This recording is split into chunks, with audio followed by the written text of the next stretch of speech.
If you feel like your marketing isn't working, but your marketing team is just a bunch of people who make things pretty or sends email blasts, you don't have a marketing problem, you have a leadership problem. Hi, welcome to Unearth with Shelly Hughes. I'm Shelly Hughes. In this podcast, we talk about the good, the bad, and the ugly of growing a passionate, very profitable brand. We talk about the wins, the losses, and especially lessons learned of what it means to build the business of your dreams. And I want to talk today about how marketing truly is not a department and really what a fractional CMO actually does. I feel like not many people understand. I think the whole concept of this fractional element has gotten more and more attention, but the reason that we have offered this as our main product is because I see this as a challenge. It's a solution to a challenge I see over and over again for companies anywhere from $5 million to $50 million.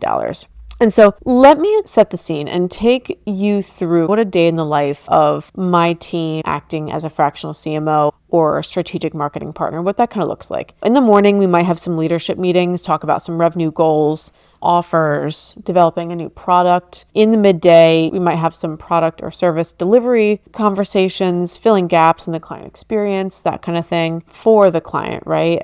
If we're acting as that fractional or part-time CMO, these are all conversations we have with the client.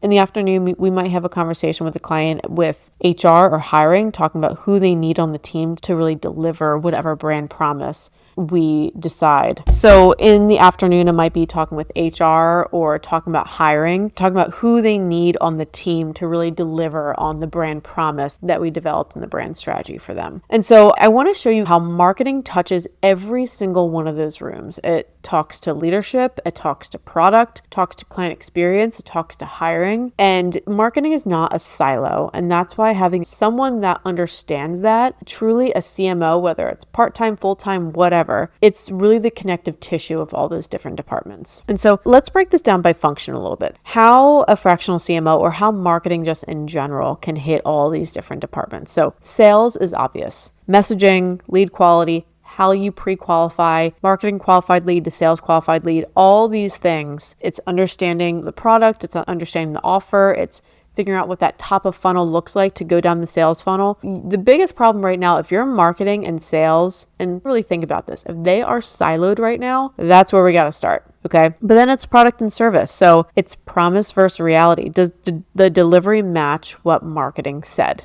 And it's also taking, and we're actually going to talk about this in next week's episode, it's taking market research to develop the new product. And that could be anecdotal research or that could be quantitative research, right? Client experience. What does onboarding look like? What does communication look like? What does offboarding look like? Marketing is not just top of funnel. It touches every step of the customer journey, including when they are a customer. How do you keep them to be a retained customer? And more importantly, a loyal and referring customer? What does that brand loyalty look like? Whenever we do a marketing strategy for a client, we talk about how can we increase our perceived value for our potential clients?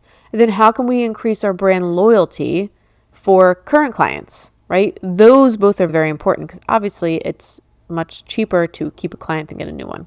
It's also hiring culture. Hiring, it's employer brand, it's job descriptions that attract the right type of people. It's attracting the right type of people to really deliver on that brand promise. It's also, okay, how can we help you build out your internal marketing team? Maybe there are things in-house that really make sense to stay in-house. How can we help you build that team internally?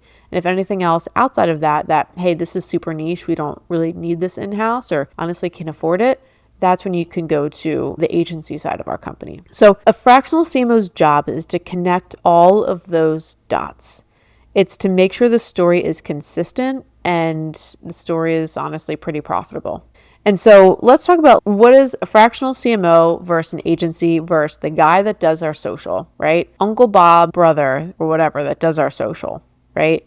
The clear lines really are a freelancer, they execute tasks.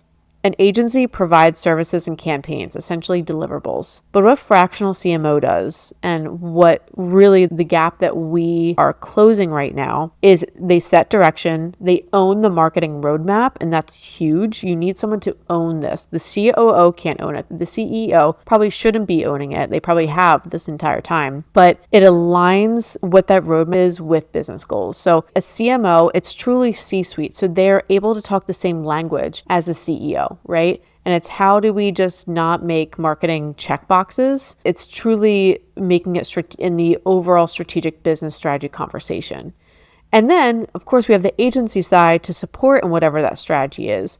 But that fractional CMO piece is so important and I think is really solving a lot of problems that people might not know that's really a solution. Here's the thing though, if something is essential in your business and drives the brand, it shouldn't necessarily stay outsourced forever. So a goal of ours is eventually helping you bring this leadership in-house, right? It's helping you bring some of these elements of marketing in-house so that it can be just insanely sustainable as you grow. So we hit different milestones and we say, hey, maybe we do some digital ads and okay, maybe if we feel like that's a huge part of your business, let's bring someone in full time to do just that. And then honestly, like there are so many other things that we can work on to help grow on that compounding interest, right? Like help grow on that momentum. And I had a client and he's an amazing guy. He had an agency that worked for him for 2 years and they did a lot of email blasts, right? But for him, he switched kind of value propositions in his own head. So maybe that was partially his fault a little bit, but he switched value propositions maybe in his own head. Maybe he communicated it a little bit. But they were still this agency was still sending email blasts based on their old, very much commoditized value prop. And to be honest, it was just one of those things that he didn't have enough time to worry about it. And so when he switched over to us and our fractional CMO services, he truly realized that within the first 2 weeks of working with us, it made more difference in his business in the first 2 years. And primarily, one of the things that really made a huge difference was helping him define exactly who his ideal audience is. Because once we do that, we understand, okay, what actual projects do we want to say yes to and what projects do we want to say no to? What clients do we hate working with and what clients do we love working with? Then how do we massage our message and our unique value proposition around what that ideal client actually cares about? So it's how marketing can affect business strategy. That is really a huge part that I feel like a lot of people don't truly understand. And there's a ton of CEOs out there that have to put on their CMO hat every once in a while. And so it's almost like you have to think like a CMO before you actually hire one. And if I were to create a CEO turned CMO meeting agenda, it would be I want you to start asking yourself things like, what is the one marketing objective this quarter that is going to help our business goals? What did we do last week that directly supported that objective? And how can maybe we do that more? And then what are we going to stop doing because it's just noise? The main thing is really important, quoting Jalen Hurts, keeping the main thing.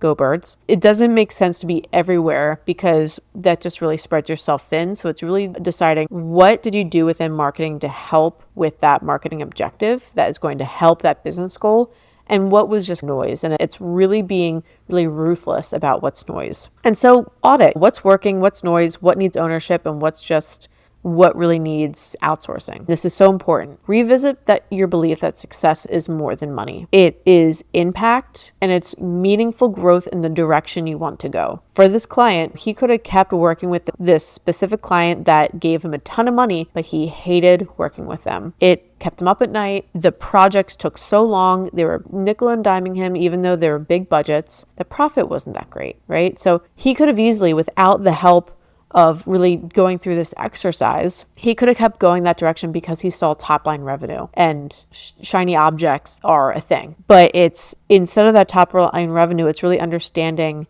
how success is defined in impact and that meaningful growth that is really sustainable growth. So how good marketing leadership, what can that do? One, it can reduce burnout on the team. If you have a marketing director, and maybe you only have a marketing director on the team, her or his title is marketing director, but they are responsible for setting strategy and they're responsible for sending email blasts and making social media posts and doing the digital ads and coordinating with all their multiple vendors. If that's their job, they're not a marketing director. They're a marketing department all in one person. That's not ever going to work out well for you or them. So it causes a lot of burnout. We see it all the time. A lot of times when I talk to marketing directors, usually they are the ones who hire us. I ask, what do you want to be doing more of? Why did you get into this business? Do you want to be doing the campaigns? Do you want to be creating and just using your hands and using your brain and creating campaigns and creating content? Or do you want to be strategizing? And more often than not, they just like to create. And so that's where a lot of times we come in as that fractional CMO. We say, cool, as a business owner and as a business leader, as a CEO, you should be asking that question. You shouldn't be waiting for us to ask that question. Be like, what do you actually love to do? That's your passion. That's your interest. That's what you're going to do the best work in. Okay, let's find someone else, maybe on a part-time basis, to help you with this part. So it's going to help with burnout. It's going to reduce burnout with the team of having that really good marketing leadership. It's going to attract aligned clients instead of whoever shows up. Going back to my conversation before, because we will develop a messaging based on the ideal client, not just a generalized message. And then